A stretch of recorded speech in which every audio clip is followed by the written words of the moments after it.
सबै नमस्कार। रेणु सङ्घको धार्मिक यात्रामा आज भने म कीर्तिपुर नगरपालिका स्थित तौदहमा आइपुगेकी छु।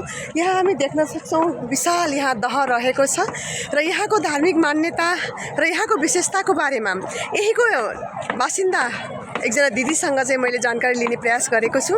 बाँकी जानकारी हामी आदरणीय दिदीबाट नै लिनेछौँ। आउनुहोस् दिदी। ओम नमस्कार। नमस्कार। अनि सुन्नुहोस् न, यहाँ यति ठुलो विशाल दह छ है, यहाँको धार्मिक मान्यता के छ, यो दह कसरी बन्यो, हजुरलाई के जानकारी छ भनिदिनुहोस् न। अब यो दहको चाहिँ नि अब मन्जुश्रीले चाहिँ नि यहाँ डाँडा काटेर त्यहाँको सबै पहिला चाहिँ नि त्यो पोखरी जमेको उता काठमाडौँमा त्यो चाहिँ नि काटेर त्यहाँ चाहिँ नि सबै त्यो खोला बगाइदिएको यता बागमती। हजुर। अनि काटेर डाँडो काटेर अनि त्यसपछि चाहिँ नि त्यहाँको नाग ल्याएर होताको नाग ल्याएर चाहिँ उहाँलाई यहाँ बास राखिदिनु भएको, कर्कट नागराजा नागरानीहरू यहाँको। हजुर। अनि त्यसपछि उहाँ यहीँ बसिरहनु भएको अहिलेसम्म। उहाँको चाहिँ सत्यता एकदमै छ यहाँ। एकदम यहाँ चाहिँ नि पर सरेकोहरू आउनु हुँदैन, छुनु हुँदैन, यहाँ पर सरेकोहरू हुँदैन, यहाँको सामान लानु हुँदैन। यहाँको सामान लगिसकेपछि नागराजा सँगसँगै जानुहुन्छ यहाँको। ओहो। अनि यहाँ चाहिँ नि पहिला पहिला उ बेलामा चाहिँ भाँडाकुँडा दिन्थ्यो यहाँ। ए हजुर। नागराजा नागरानीले यहाँ। अनि उहाँको जतिखेर हामीले माग्यो अनि दिन्थ्यो, अनि फेरि उहाँलाई चाहिएको बेलामा भोलिपल्ट हामीले फेरि यहाँ ल्याएर दिनु पर्थ्यो। हजुर। होइन, अब यस्तो थियो। अब अहिले हजुर। अनि यो सुक्छ कि सुक्दैन? यो सुक्दैन कहिले पनि। यो सुक्यो भने त देश खत्तम हुन्छ है। भनेपछि त्यस्तो कुनै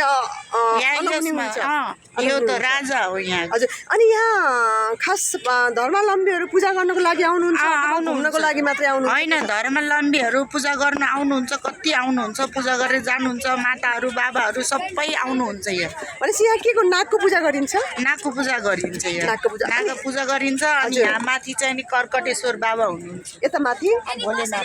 ए हजुर हजुर।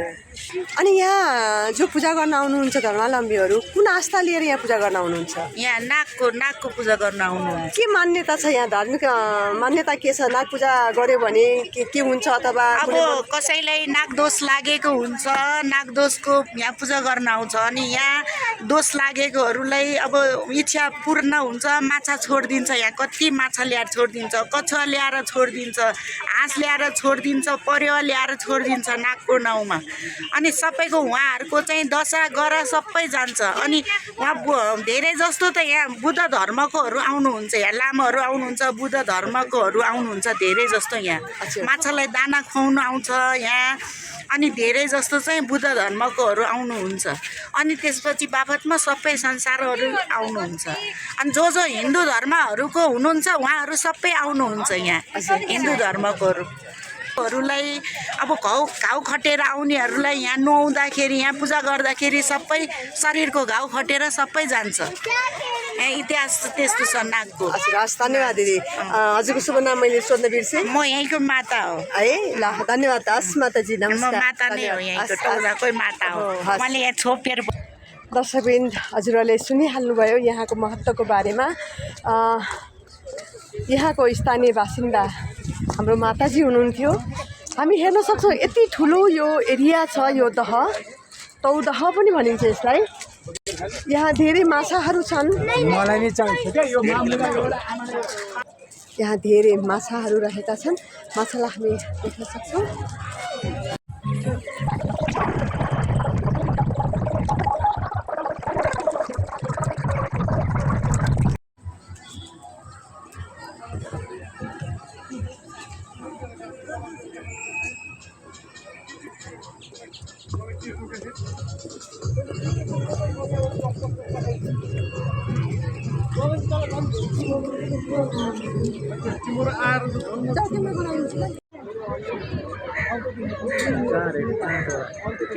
मसँग गाडी यता ल्याउँदै गर्ने भन्ने हो क्या।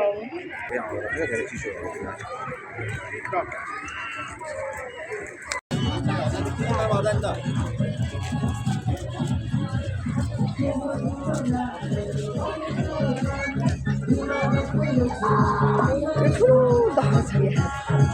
यसको क्षेत्रफल कति छ, यसको गहिराई कति छ, यहाँको बासिन्दाले पनि भन्न सक्नु भएन, हामीले त सक्ने कुरै भएन।